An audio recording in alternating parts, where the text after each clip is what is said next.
From me to you, you got to be crazy. You know what I'm talking about?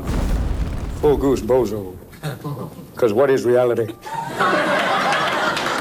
There's a phrase you've used on a number of occasions to make us understand you, and that phrase is legalized insanity. Yes. You're only given a little spark of madness. He suffers from what he describes as a form of legitimate insanity. Robin Williams.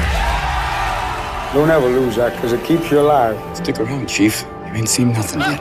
There must be some reason I am as I am. Because if you lose that, don't be afraid. Come on in. That looks better for the documentary footage. They like kissed them and Mom, didn't they? Uh-oh. Things aren't going well. That's always good for documentary footage. But to talk with Robin Williams is like stepping into a hurricane. Robin Williams is here, you know. And discovering a calm at the center. The world sees one thing, and what am I like at home?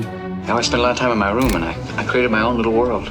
We hear about people using drugs. Most of the time, they use them to get a high.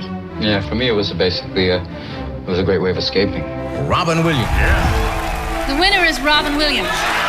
And the Oscar goes to Robin Williams in Good Will Hunting. His wit, his wisdom, his humor, and heart. Mr.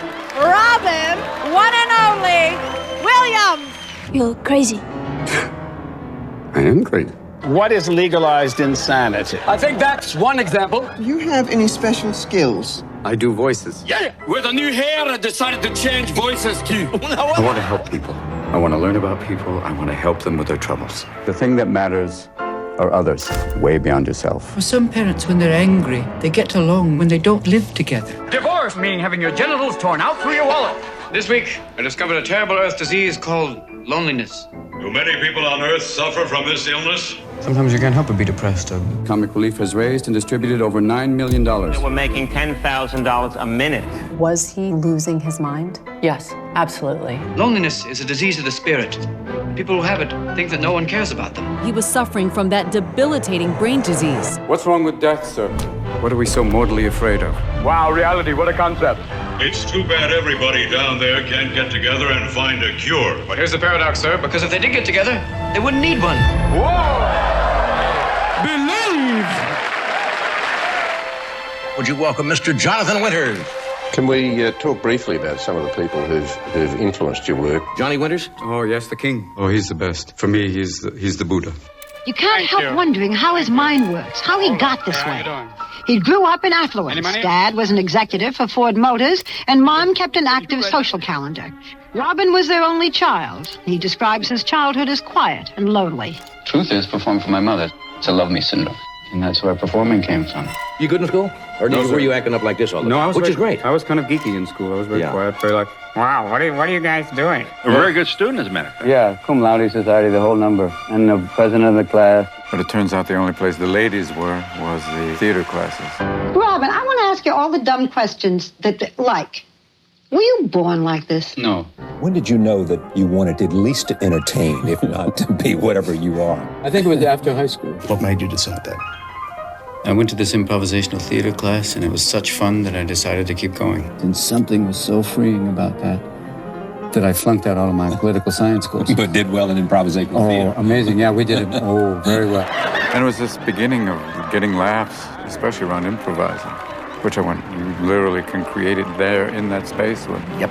Okay, let's do this. I think that sometimes when I perform, that it's just you open yourself up and things pass through you. Like a good vowel movement. Look at this thing. It looks like, oh, hold on here. Takes it off. She's going, no. I just want to meet a woman for something special. My father said, I'm not paying for you to go to that school anymore. So all of a sudden, I chose theater by default. It's my artwork from last year. There'll be certain things that you know you can do that will work, but for me, I love to take the chances and improvise. That's when that's the greatest high in the world, when you're trying new stuff. Looking afraid. They're going, oh, man, he's coming towards my table. A lonely man goes into a fresh recipe. Now we're getting suggestions and playing and doing new things. That's my favorite. That's the unknown, the special land. I'll tell the chef you're here. Don't go away. Yo, Anna, we got one lonely man here, motherfucker. To me, that means something. Improv. That means jerk off a lot of people at once. The world has come to see you as a brilliantly high-octane comedian who tried his hand at acting, but you actually trained as an actor first at Juilliard. Totally. In New York. Somebody told me you went to serious acting school. Yeah, I went Where to was Juilliard. that? Juilliard. You wanted to be a serious actor. Shakespeare. I was there when John Houseman was the headmaster. It was Christopher Reeve and myself were the two students. He was chosen because he's stunningly handsome, and I was chosen to be a character actor, which is kind of, little hairy boy, you be funny. The idea of Juilliard was to train you as a classical actor, and then so you can do anything. If you can pull off Shakespeare, you can do a beer commercial. So good to be trained to be a classical actor and eventually end up selling some light beer. Dos Equis, a beer for the 80s. Actually, I became a performer by accident. Anyway, I was always being like the new kid in the neighborhood, and well, since I was suffering from a case of the terminal shy, I couldn't make friends that easily. I always spent a lot of time in my room, and I created my own little world, full of like all these little characters that had strange, unusual qualities. After a while, I realized that, well, people found these characters kind of funny and outrageous, and then I got to the point where I realized that the characters could say and do things that I was afraid to do myself. And after a little while, here I am. Ladies and gentlemen, Mr. Robin Williams. When we first saw Robin on stage, we were skeptical. Mind if I take this off here? Is okay? Oh, I put it back on. I met Robin at the Improv, 75, 76, and Rob was on stage doing a Russian guy. It's nice to be here. Before I go on, I would like to take some pictures for the people at home in Soviet Union. Excuse me. Thank you. My first suppression is Superman on drugs. In my head, my first sight of him was that he could fly. It was like observing an experiment. I know, wow, reality, what a concept. It's also, among other things, a creature from outer space who will appear on Happy Days on February 28th. I am Mark from Mark. Yabaza. Bobby Hoffman, who was the casting director, brought a young actor, first time, usually did stand up to the set, and I'm telling you, no hyperbole, you knew you were in the presence of somebody very special, of greatness. Hi, I'm Robin Williams of Mork and Mindy. This fall, a man from space will conquer Earth. Nanu. Mork is from Ork, which is another planet, and he's kind of kicked out of his own planet because he has a sense of humor. So they figured that he'd work out better on Earth. Mork calling Orson. Come in, Orson. Robin Williams. I just want to say thank you for letting me do what I do. Shut up, give me a chance. I know what I'm doing. I don't know. I'd never believe that I get paid to be this silly. Robin Williams goes off the wall and on location in his first adult comedy special, coming up next on HBO. My name is Robin Williams. I am here live at the Roxy, and for those of you on drugs, it's Robin Williams. You might know him as Mork, but he's much more. A human car wash. This is like a bad dream. You had your medication yet? No, can I please have another one now? Here, hell, have 3. Along with success. But look, now we've changed realities because those are the shitty seats now. Came alcohol and drugs. The truth is, a lot of times, you don't have to pay for it if you're famous because people want to give it to you. Yo, free cocaine, come on in. How vividly can you remember falling into the trap in the first place with cocaine and alcohol? I don't vividly remember anything. Those were the old days, remember, Bud? When there'd be 15 guys in the men's room in that one stall going, how you doing, like to go? It somehow gives them control over you because once you're really into it, you'll do anything. When we hear about people using drugs, most of the time they use them to get a high. Yeah, for me it was basically it was a great way of escaping. You see what I mean? You got to be crazy. It's too late to be sane. Too late. You got to go full tilt, bozo. Because you're only given a little spark of madness. And if you lose that, you're nothing. Don't. From me to you. Don't ever lose that, because it keeps you alive. Because if you lose that... Good evening, I'm Marty McNeely for WGN News. Comic actor John Belushi died today at a rented hotel bungalow in the Hollywood Hills. In the middle of it all came the overdose death of Robin's friend, John Belushi. The death of John Belushi was an enormous influence on you, rather than just, well, I don't know, you tell me what it was, Ben. It's only the fact that, here's a guy who is probably one of the toughest, strongest people you could ever meet. And he's taken out, and it basically, it cleaned up a whole generation of people. So if it took him out, you realize that, we're all pretty mortal. And I've read that your friend John Belushi's death from an overdose was... That scares you. A bit of a rude shock for you. Totally. And that, but more importantly, my son. Robin had seen Belushi that night and volunteered to testify at the hearing. Robin, too, it seems, was addicted to cocaine. It took the death of his friend and the birth of his son, Zachary, to clean him up for good. I remember stopping it on my own because I was about to have a son. And I didn't want to be coked up going, hey, Dad loves you. I think that was the beginning of kind of, thinking outside the box of you've got a responsibility and it's more than you. First of all, congratulations on your son. Oh, that's wonderful. You have a brand new baby boy. I don't think we have seen each other since you became a father. Your wife had a baby, right? Oh, I find the hardest part of being a father is breastfeeding. The child's going, There's nothing there. incredible being a father. You like it? Yeah. Is this your first time? That I know of, yeah. And you don't need drugs when you have a kid. You're awake, you're paranoid, you smell bad. It's the same thing. Well, I don't understand why anybody'd want to be a parent. Orson, it's one of those situations where you have to be there. Because once you hold this little tiny baby in your arms, this eensy-beensy tiny being, it makes it all worthwhile. Robin Williams. This week, sir, I learned what it's like to be famous on Earth. That's good. Well, sir, sometimes it is and sometimes it isn't. Look, it's him, Robin Williams. Isn't fame its own reward? Oh, yes, sir, it is. But when you're a celebrity, everybody wants a piece of you, sir. Unless you can say no, there'll be no pieces left for yourself. You know, if you learn to say no, you probably have a lot more time to yourself. Maybe that's the last thing I want. When Mork and Mindy was canceled, I read about it in Variety. It was like all of a sudden picking up the paper going, you're dead. You read about it in the trades. It's like, it's like finding your own obituary. He was in the middle of a divorce with his ex-wife, Valerie. When this cover appeared, it implied that Robin had divorced his wife and run off with his son's nanny. It angers Robin to this day. There was still the problem of the movie career. The man, it seemed, was impossible to cast. He needed a role where he could perform as well as act. And in 1987, he got it. Good morning, Vietnam! I'm a big fan of Robin Williams. He is one of the most inventive and certainly one of the funniest people I have ever met in my life. He's got a new movie called Good Morning, Vietnam. Hey, this is not a test. This is rock and roll. Robin, it's a great picture, and you are fantastic. Thank you. Comedy, sir. Comedy? No, this is not comedy. Well, it was a good experience. Barry's a good director and made an interesting film. In Saigon today, according to official sources, nothing actually happened. One thing that didn't officially happen was a bomb didn't officially explode at 14:30 hours, unofficially destroying Jimmy Waugh's Cafe. Get him out of there. This news is not official, Airman. You want everyone going to the assumption it's perfectly safe here, don't you? Well, it's not. I do want to say something while you're here. You are one supremely talented young man. Our first guest tonight, a talented actor and comedian, and his new film is entitled Dead Poets Society. Anyway, it opens nationwide tomorrow. Ladies and gentlemen, here he is, the one, the only, Mr. Comedy, Robin Williams. Oh, Captain, my Captain. Who knows where that comes from? And you play a English literature professor in a prep school, that kind of thing? Yeah, teaching literature and poetry. We don't read and write poetry because it's cute. Your films seem to have comedy, and there's always there's a sweet story there, besides just the humor.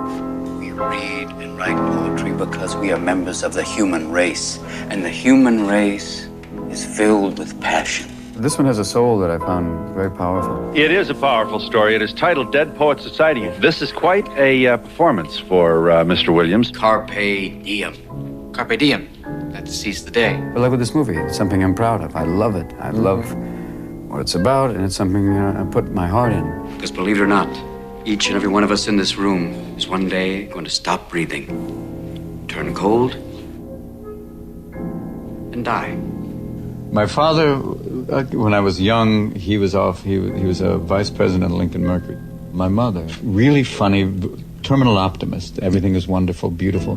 My father is, the hardcore pessimist. But it was like, between the two of them, you get this weird desire to connect with her using kind of comedy and entertainment. And my father about, look at the world realistically. It's that idea of the thing that matters are others. Way beyond yourself. You ever see people like a family of 8 living in a station wagon? Have you seen that? Frank Grimes reports on what's being done for New York's homeless and what isn't. Have you seen a 16-year-old wino wandering around Venice Beach? Have you been to Chicago and seen like a guy living in a paper box? Today was a nice day to be outside, but you wouldn't appreciate the weather as much if, like some people, you were outside because you had no home to go to. You guys, Billy and Robin, you guys are best friends, I hear. Would you welcome Mr. Billy Crystal? Won't you join us for a once-in-a-lifetime comedy event? Well, what's great about all the comic reliefs is we raised thousands of dollars to help the homeless. For an unforgettable night of laughter. Something the government was not doing at the time. Comic Relief Live on HBO. That toll-free number open 24 hours a day, 7 days a week. It'll still keep going after we go away. How much money did you raise this year? We raised about $6 million. That's amazing. Since 1986, Comic Relief has raised and distributed over $9 million, which provided direct services to over 250,000 homeless men, women, and children across America. Do you find that when you're on set that you are the sort of the comic relief when the camera's not rolling as well? Do you feel the urge and the need to sort of relax people with humor? Oh, sorry. I do, yes. Humor is an enema, really. It helps kind of relieve the shit of the day. Marlene, I'm on TV! Survive an interview with Robin Williams, and you come to realise that with all those madcap, manic characters he plays in his films, it's not really acting at all. It's just Robin Williams being himself. Book is magnificent. It is magical. It has a magic to it. The Fisher King. Just when people say, you're now a serious actor. Nope, come back the other way. Aladdin. We just throw ideas, and they just said, try this. Made you look. Mrs. Doubtfire. Could you make me a woman? I can only plead insanity. And the fact that it doesn't have a happy ending, no, but it's a real ending. Good Will Hunting. How, if at all, did your life change after winning an Academy Award? Thank you so much. Didn't change at all. The Academy Award lasted about a week.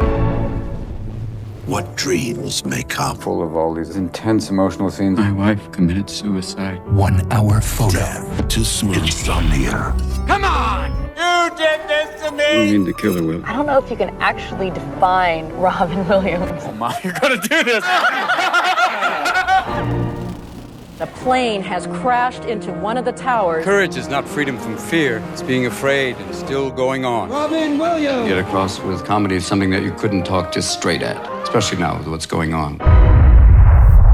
So you were dry for 20 years. Yes. Why did you fall off? I was in a little town in Alaska. It wasn't the end of the world, but you can see it from there. Farewell to a hero. Actor Christopher Reeve is dead. And it was like all of a sudden I thought, I could drink. Comedy giant Richard Pryor died today. It's also that same thought you have if you look off a large building and go, I can fly. After nearly 19 years of marriage, Robin Williams and his wife are divorcing. Marcia Garces Williams cites irreconcilable differences on her petition to end the marriage. When I was drinking, there was only one time, even for a moment, where I thought, oh, fuck life. When you look over the side, there's a little voice that goes, You can fly. Yeah, I could do it. Then even my conscious brain went, did you honestly just say fuck life? He lives in Tiburon now. He's a newlywed. Robin Williams just got married last month. And he seemed very happy as far as that. This show isn't just about your own preferred weapons of self-destruction. I assume we're all in it. Everything that I've been through the last couple of years is in it. We're lucky Robin Williams himself is still around. Several years ago, he went into rehab and had major heart surgery. It saved his life. I lost a lot of friends, and I came close myself. The whole system reboots, and you appreciate everyone and everything. Robin Williams returns to television with The Crazy Ones. I'm back. It's a really interesting character that kind of parallels my life. Really different tonight. Is there something wrong? Trying to, keep his game up to standards. His new sitcom, The Crazy Ones, was canceled after just 1 season. He had gut discomfort. He had paranoia was coming in, delusions, horrible insomnia, thrashing at night. We've been worried. He's been fragile. I didn't know that he was sick, that he was struggling. It was clear to us that, that he was not in great shape.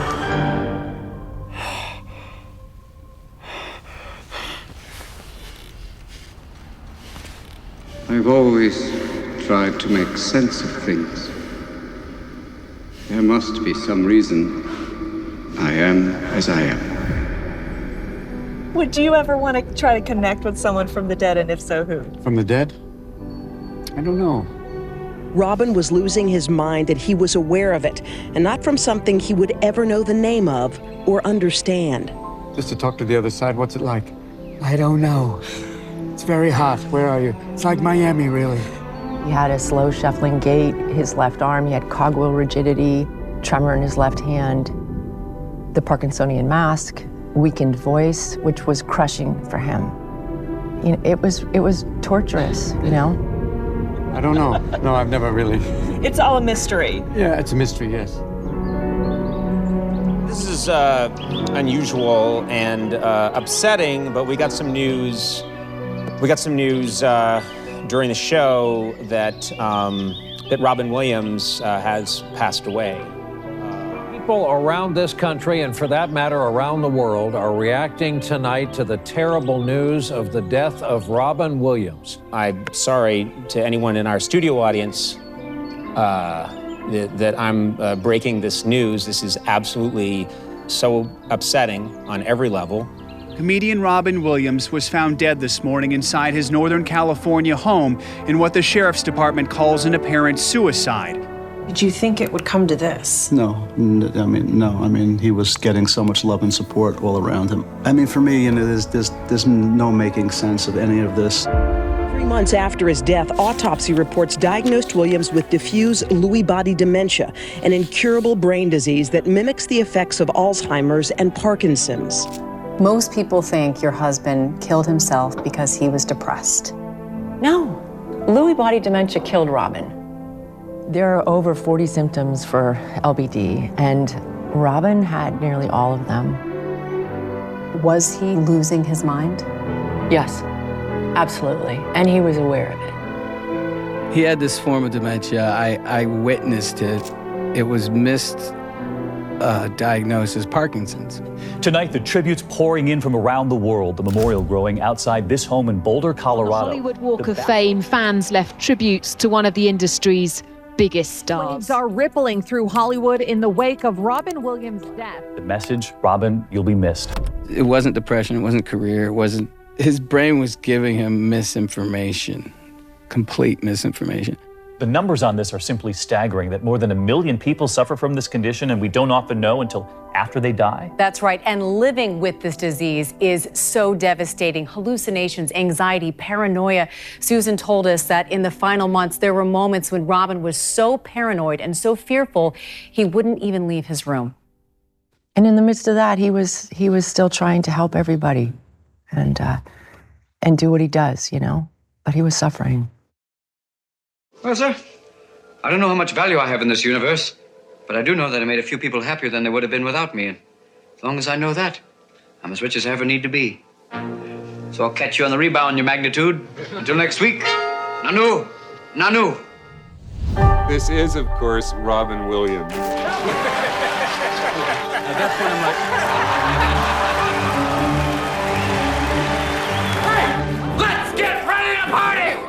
And Robin, as fast as he was in comedic was also, in life, a very sweet and lovely man. He was so generous, such a nice person.